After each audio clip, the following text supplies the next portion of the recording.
Welcome to the Waiting Warriors podcast. As loved ones of first responders and military personnel, we often face life situations and challenges that many others don't experience. And while each of us and our experiences are unique, together we can learn from one another and become stronger in this journey of life. Now let's step out of mediocrity. It's time to thrive.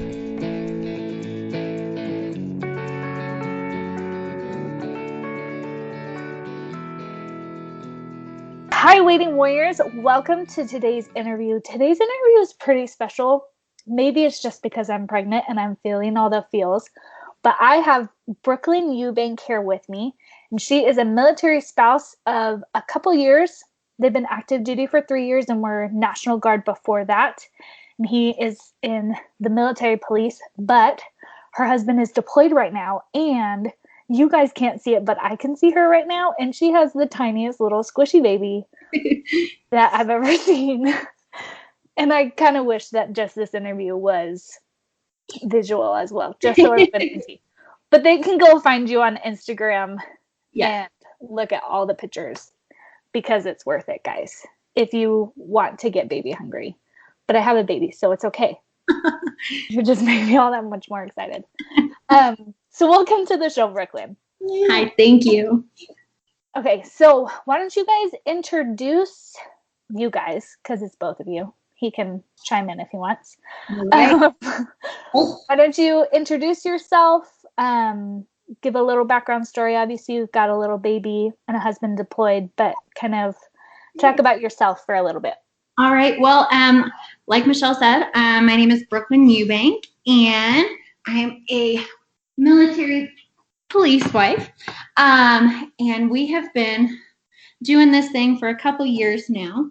I am actually a social studies teacher by practice and training.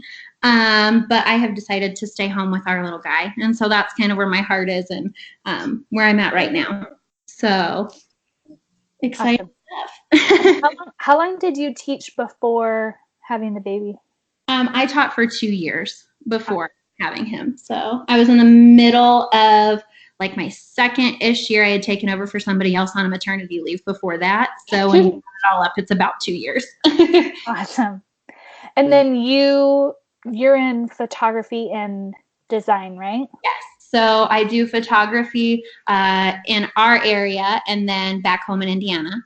And then I also recently started doing design for moms and littles, and then also getting into some house design as well. So super excited. It's cute stuff. Fun. So let's just talk for a little bit before we get into the whole deployed thing.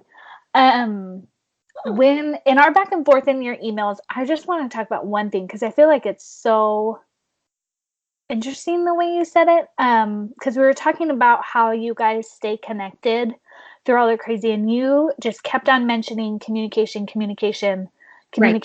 Throughout it all. And one thing you said was that you work really hard to keep communication open.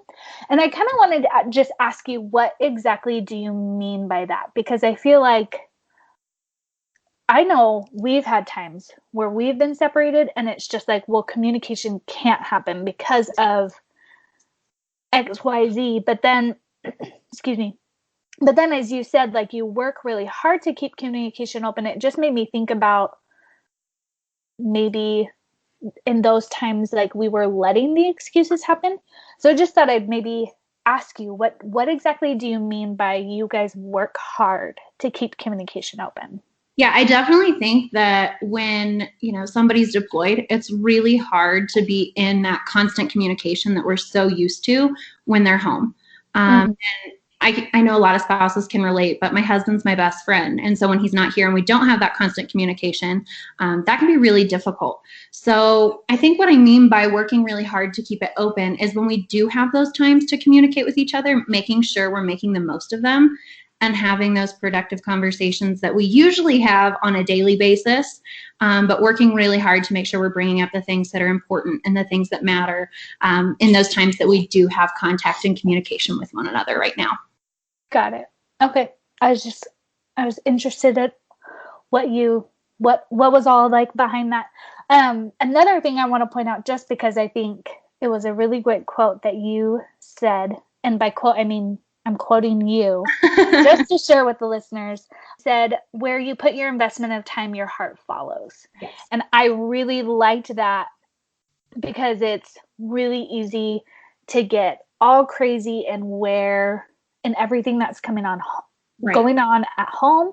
It's probably very, very easy for them to be consumed in what's going on over there. But just for both you and your spouse or loved one, whatever your relationship is, to just understand that you need to invest that time because that's where your heart is going to go. Exactly. So I really like that quote. So let's get down to the nitty gritty. Awesome. You have a tiny little baby. I do. And your husband is deployed. He is. So you gave birth with him gone. Yes.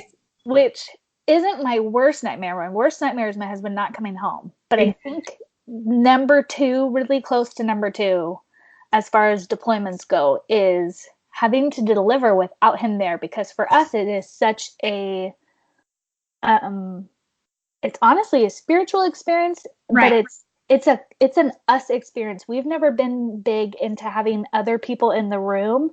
It's always just been him and me. My grandma would be disappointed that I can't remember which one's right. But it's always just been us, and we welcome this little person that we created into the world. Right. But then on top of that, like, it's hard work and you want your partner there. So like, I'm just in awe in how you've approached this. So maybe can you tell us like what was the timeline? Like, did you get pregnant before he had orders to deploy? Yeah, so we had actually started trying in fall of last year, hoping for like a spring baby. And God had other plans for us. So things took a little bit longer than expected, totally worth the wait, but it took a little bit longer than expected. And we had been told a deployment was possibly in the future, but they weren't 100% sure at that point. And we were like, well, we still feel the call to, start our family. So that's what we're going to do. We found out that we were pregnant right about the same time that we found out for sure he was deploying. So it all kind of happened all at once.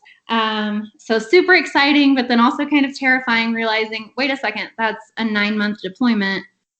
Pregnancy's 9 months, you're leaving the middle of that. Oh no, what's going to happen? So it was kind of just all the thoughts of what's happening right now and how do we start to handle this and prepare ourselves for what's about to come.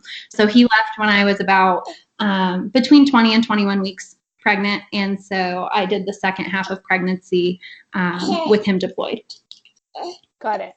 So had you found out that it was a boy yet? We did. We found out that he was a boy about a month and a half before my husband left. So we found out early. And so he knew, and we were able to get the nursery together and that kind of stuff. So you got the whole nursery, or like you kind of got the nursery? We did everything but the rocking chair before my husband left. So that got here after, like a week after he left. But everything else was ready to go. We wanted him to be as involved as possible before he leave. So that's a good idea. That's really sweet. Oh, sorry. So I'm trying to even just process, but at the same time, I'm like, what do you do? So I guess that's the question. The next question, what do you do? He's leaving. You're in a very hormonal, vulnerable state. You're 20 weeks pregnant. So were you feeling pretty good physically, or were you still sick even? I had an amazing pregnancy. And I like to say that because we had so much going on during it, God made sure that I had an healthy pregnancy all the way through. So I didn't have morning sickness, thank goodness. And I didn't have a lot of those struggles. I was just exhausted. So when you add on the physical exhaustion with kind of the mental, emotional exhaustion, that's where it became kind of taxing. But I was feeling pretty good when he left as far as physically and like with my pregnancy. Mm-hmm. Okay, so how did you kind of process and combat that physical and mental and emotional exhaustion? Because that's a lot to handle. I know, like I've had this pregnancy has been different, but a lot of my other pregnancies, it's just I can eat fine, but I'm exhausted. Like, Right. I'm taking 5 naps a day and still going to bed at 9 o'clock and Yes. sleeping a full 12 hours. But you're just so tired. But then there's this mental weight and emotional weight of your husband's left and Right. he's gone. And I know that can compound on itself. So what was your way of coping and kind of staying sane? Right. Well, I think it was just a combination of a lot of things. My biggest things that I fell back on, I was still working. So we were getting ready to go back to school when my husband left. So I was able to kind of pour into that a little bit and use some energy there, be around people who understand, because I did work in a military school district. So I was around people who understood what was going on. They were super supportive, which was wonderful. Yeah. And then relying on friends and family, making sure that the people who wanted to be there to support us, I was giving them that opportunity, because I think it's so easy to try to recluse yourself and feel so down and so negative. And it's so easy to want to prove that you can do it all and that you're Superwoman and that you've got this. And I have to show my husband that I can do this, and I have to be strong for everybody else. And really just allowing yourself those times to talk to people and be like, hey, I'm not okay right now. And that's okay, but I need somebody here to support me. And allowing people to do that was a huge help for me. I know that my mom, my husband's mom, they were a huge support in the beginning and making sure that I had someone to talk to, even if I was here by myself. Mm-hmm. So was there anything else other than just kind of calling people up on the phone and talking to them that was your way of allowing people to help? Or were there physical, like at your house from your friends that you kind of had to let yourself allow other people to help you with? After my husband was gone for a month and a half, I realized, being, 6-7 months pregnant at that point, there was no way I was going to do the lawn work. I was like, oh, wait a second. The lawn looks like a jungle right now, and I can't go out there and take care of what needs taken care of. And so it was little things that, as I became more pregnant, I realized, oh, I can't quite do that like I used to. I'm going to have to let somebody in to help. And luckily, some people from his company and from his former company that he was in, they came over and they took care of it, and they made sure that they were checking in and doing those things, which was awesome. And we also had some friends who would show up and be like, I'm helping you clean your house today and you're not saying no. And so and me being so type A, and I'm very much a perfectionist and very much somebody who wants to do it myself and have it done the way that I want it done, letting people do those things for me was really difficult. But it was coming to that place of realizing how much that actually helps me, both mentally and physically, with where I was at, both being pregnant and having my husband deployed. Mm-hmm. I'm curious, was it always people like saying, hey, I would like to help you with X, like with the lawn, please don't say no, I'm going to help, I'm coming to clean your house? Or was it more of, hey, what do you need? And you have to say, right. I think it's definitely the, hey, what do you need me to do? And me having that vulnerability to say, I really do need this right now. So that would be huge help. Or even the one that I know people say it and they mean it, but they say, let me know if you ever need anything. Right. That is the hardest for me to like either in the moment or like a day or two later be like, well, I need help with the lawn, or I need help. Like, I'm at the point where I just cannot bend down. Like, it's just happening. And luckily I've got 3 little girls who think it's hilarious how big mom's stomach is. They can pick up a lot of stuff, but like cleaning down there, like cleaning at ground level just doesn't work anymore. I know. I would sit on the floor to clean anything that was below like where you have to bend. I would sit on the floor. And when my mom got out here to stay with me for a little while, she laughed because I took a bowl, and I'm so used to my rigid schedule that I scrub the baseboards every other week because we have dogs, so they get really dirty. And so I scrub them every other week. And I was literally 36 weeks pregnant scrubbing my baseboards. And my mom's like, I don't think you should be doing that anymore. Let us help you. That's awesome. Well, I'm glad that you had that courage, and it's good to hear though that most of it was more of like the hey, let me help you, as Right. opposed to people having like coming up with certain Right. It was offers more or like, specified offers. right. It was very much, hey, what can we do right now to help you? Or like with the yard, I finally had to break down and just contact someone and say, I need your help. Yeah. That's good though. But that's good to hear though. I don't know. I found that when my husband's gone and things that he would do when they're left undone because I can't do them on the times that I've been pregnant, it makes me feel worse. Yes. Because then I look at it, because the lawn was one of them one time when I was pregnant, and there was yard work that needed to be done, and I was like, I'm staring at a reminder that he's gone. Exactly. And I think that's something that people forget is for the spouses, especially, and during deployment, it's already difficult because you're still in your everyday, you're still living life. That person's just not there, who you're so used to seeing, and the reminders are everywhere. Yeah. That's the constant reminders of, oh, my husband's not home right now. It can be really difficult. And so, like you said, when there's something that I'm so used to him taking care of and it's not getting done, it's like, oh, he's really not here to do that. Like, he's not just going to come through the door tonight and take care of the yard. Like, I can't do it to take care of it myself. We had a really horrendous hailstorm in August, and I was driving his truck, and the truck is just destroyed. The windshield is crazy. Like, this is softball size hail. Yeah. I don't usually deal with our insurance, right? So I'm like, oh my gosh, what do I do?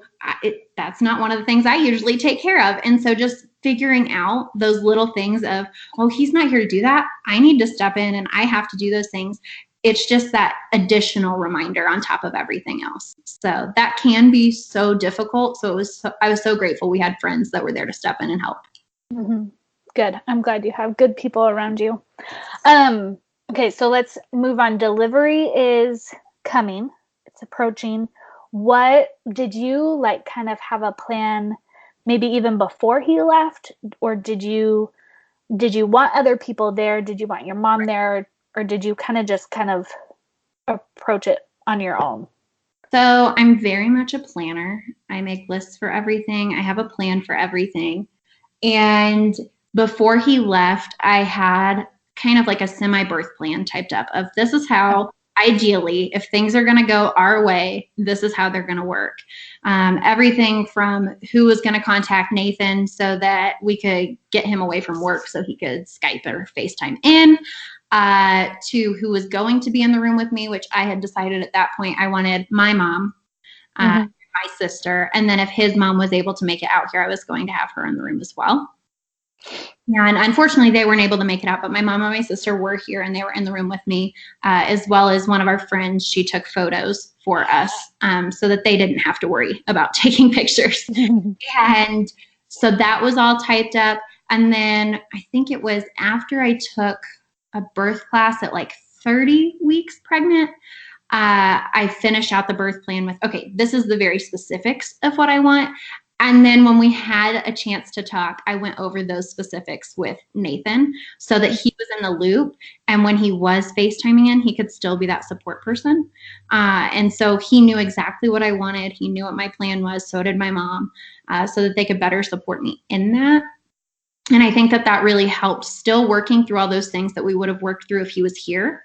Because had he not been able to FaceTime in, for some part of labor or delivery for some reason, then we still would have gone through the process as normally as we could have and talking about things and being really open about them. So that was kind of what we did to prepare, was we just talked through, if this happens, this is what we want to do. If this happens, this is what we're going to do. And that way I knew his wishes as well. It wasn't just, hey, this is what I'm doing. This is what I think is going on. He was really involved in a lot of those decisions too, which was great.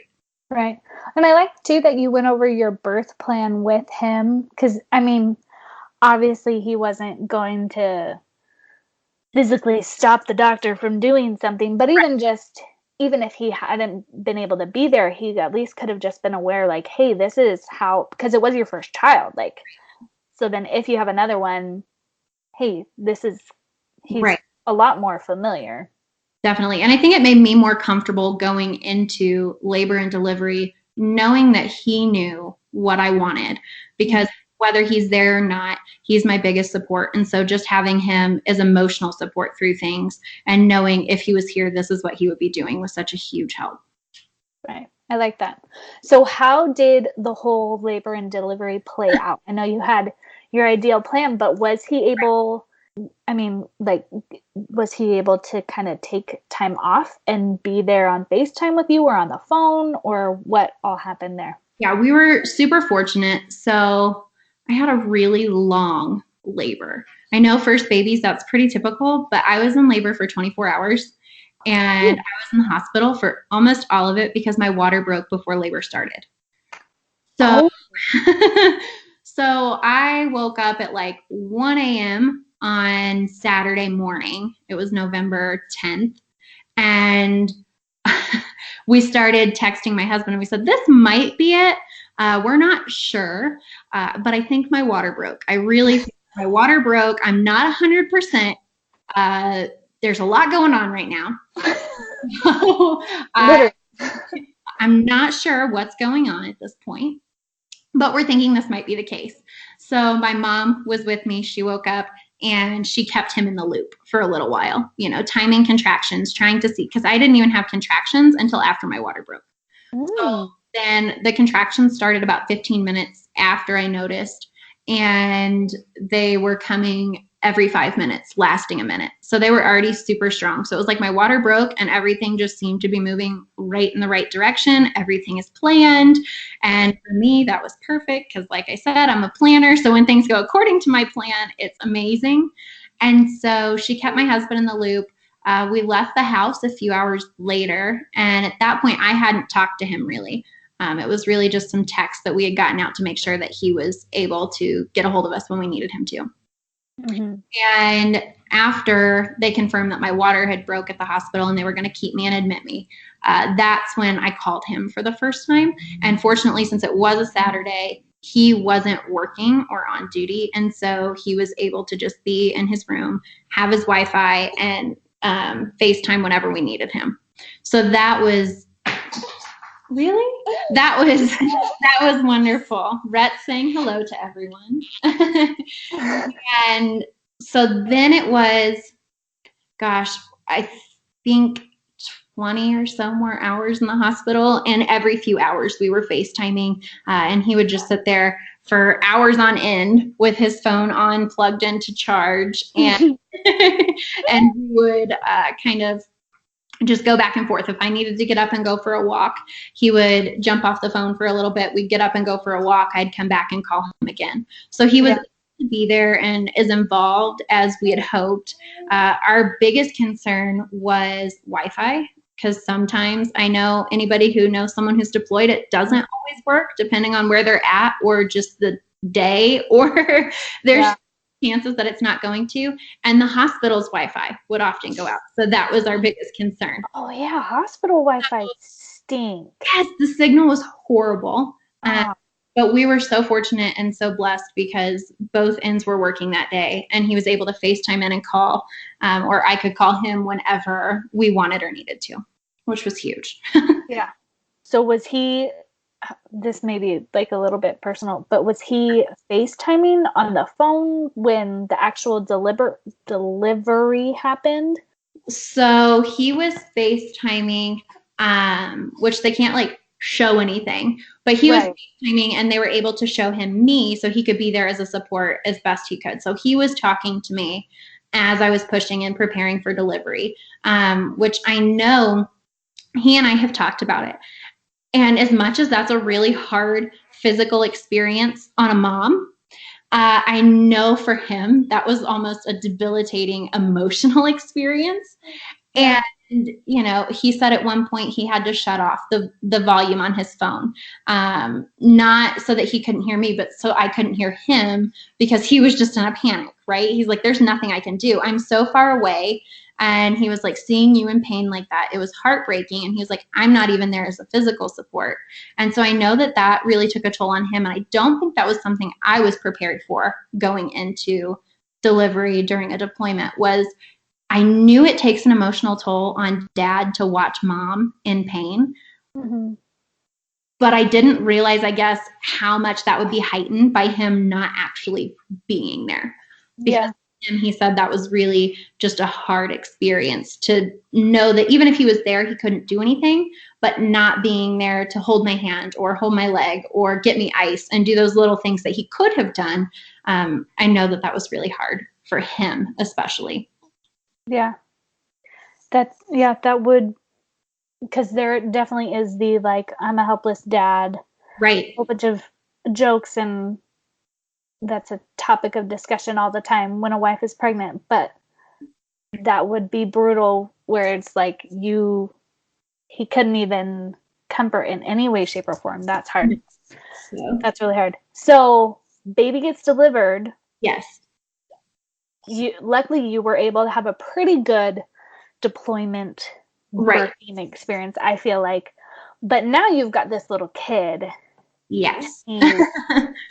Your husband's still not there. So how did you kind of process through all of that? Because I feel like it'd be very, very easy to just say, cry all the time. Yeah. And just say, he's not here. This isn't how it's supposed to be. This isn't how I want it to be. Right.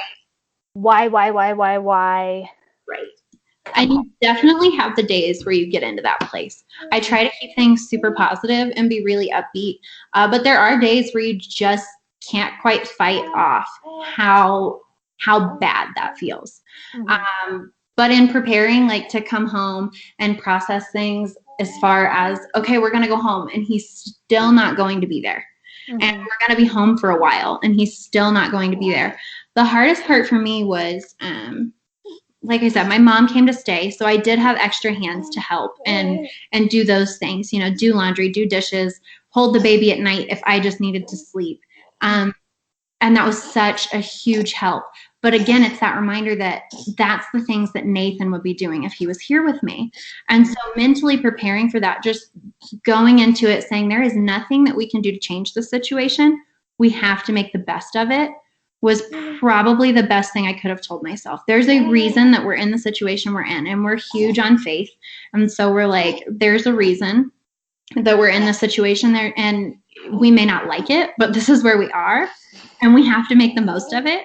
The whole don't count the days, make the days count. It sounds so corny, but it's so true, because I'm sitting here with this little boy and I'm going, I want to soak up every minute of you being so teeny tiny, because you're only going to be this way for so long. The hardest part for me was the guilt that came with that. So knowing that I get all these moments and I get to soak you up and enjoy you and love you and snuggle you and care for you, and daddy gets to see you on FaceTime. That for me was the hardest thing. It wasn't necessarily the care aspect, because I did have a lot of support in that. It was mentally trying to process the fact that daddy won't get these moments back and I get to have them all. And how is that fair? So that was my big why. This isn't fair to him that I get to have this and this and this.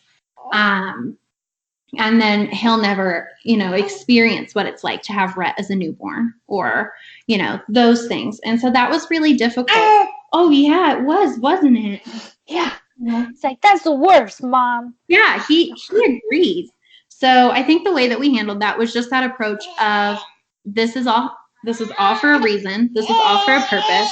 We knew this was possible.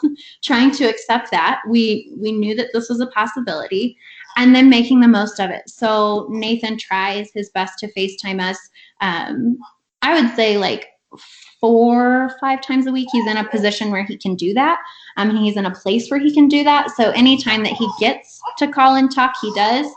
And that helps tremendously. But like I said, there's still those days where it can be really, really difficult. And those are the days when I have to remind myself, it's okay to reach out and tell people that you need help.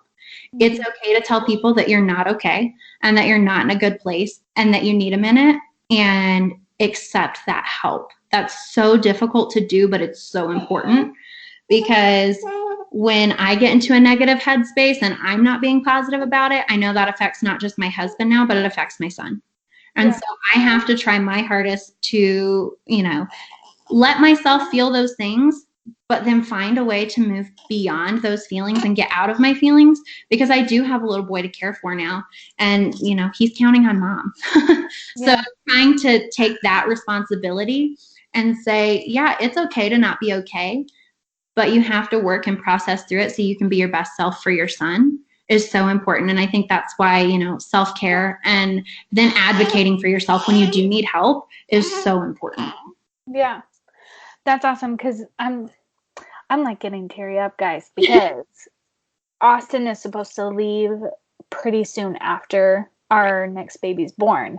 And that's going to be our struggle, is he'll be able to be there for the delivery, but he's going to miss out on month 0 to 1 until about 5 months old, which luckily for him, that's not his like golden time with the kids. He's not a super big baby snuggler, like I hold a little baby and I get warm and fuzzy beyond belief. But he's like, unless it's his kid, right? When it is his kid, it's like I like this, but I can't play with. Exactly how my husband is. Right. And it seems like a lot of guys are with that, but still it's the cute, like, oh, they smiled and they're not there. So I like, though, that you have accepted that those heartbreaking moments are going to happen, and you let them be heartbreaking, but then you build yourself back up again. That's really, for me, and I would hope for other listeners as well, that's really comforting for me, that you can let yourself feel that and still pick yourself back up. Because sometimes I struggle with that. I'm the type of person that I want to just put the wall up and say, no, I'm not feeling that, and be in denial all the time. But then I always get to a moment when I'm just really, really broken. Right. And I have to shut down for a few days, which is not the healthiest way to cope. So I'm grateful for your example of just being this person who can work through it, right, and then still be smiling at the end of it. So I think that's definitely that's kind of just something that it's taken a whole lifetime to get there, because I'm definitely somebody who has experienced, things where I'm like, I don't want to feel this anymore, and I'm done, and I want to shut down, and I don't want to do this. I'm a person who has struggled with anxiety. I'm a person who struggles, with mild bouts of depression. And I'm a person who goes through these phases where I'm like, I can't deal right now. Yeah. And part of my coping with those things has always been, if I let myself feel it now, maybe it won't feel so terrible later. And so that was just something that over the course of several years, I've had to just come to terms with. You're a highly emotional, highly sensitive person, and it's okay to feel those feelings, but don't get stuck there. Don't get stuck there, because you know what happens when you get stuck there and you never feel any better. That's a good point. So last question, because I know Rhett is probably getting a little fussy and upset that you're not paying all attention to him. What is your key to thriving that you want to share with your fellow waiting warriors? So my key to thriving is making wise investments. So investing in people and in things that enrich your life. Mm-hmm. And it's one of those things where I do my best to invest in people who are there for us, people who show that they care. That way I'm more likely to keep those lines of communication open. That way I'm more likely to reach out when I do need help. Making sure that I do the same for my husband, making sure that I am there and investing in our relationship, making sure I'm investing time into Rhett, and making sure that it's not I know. It's not always mommy just care for me, but actually finding those moments to enjoy and invest in him. But then also turning around and investing in yourself. Finding those hobbies, finding those things that are so important to you. For me, that can look like going for a walk, or baking, or reading, or writing. I love to write. Editing a photography session, just doing something for myself that makes me feel good, and helps fill me up so that I can invest and have that to pour into others. Mm-hmm. And I think that that's the biggest key for me, is just finding those ways to not only invest in other people, but also invest in yourself. I like it. I like it a lot. Well, thank you so much, Brooklyn. Again, guys, this is Brookelyn Eubank. You can reach her on Instagram if you want to look at that cute squishy face. You can look at her, or if you want to reach out to her and tell her what you loved about the episode, she is at MissBrookeEubank. I was going to say .com, but that's not the way it works.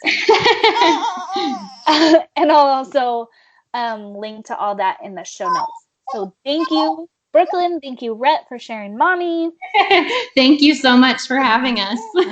Thanks so much, guys. And to all your listeners, you guys have a great day, and find those people and things that you can invest your time in wisely with. Have a great day, guys.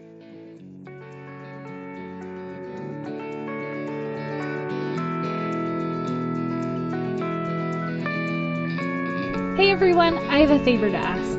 If you have enjoyed this podcast, can you leave a review and subscribe? I promise it just takes a second, and that will help more people find this podcast. Also, I'd love for you to join us in our Facebook group. Just go to facebook.com/thewaitingwarrior, click groups, and then The Waiting Warriors. Until next time, have an awesome day.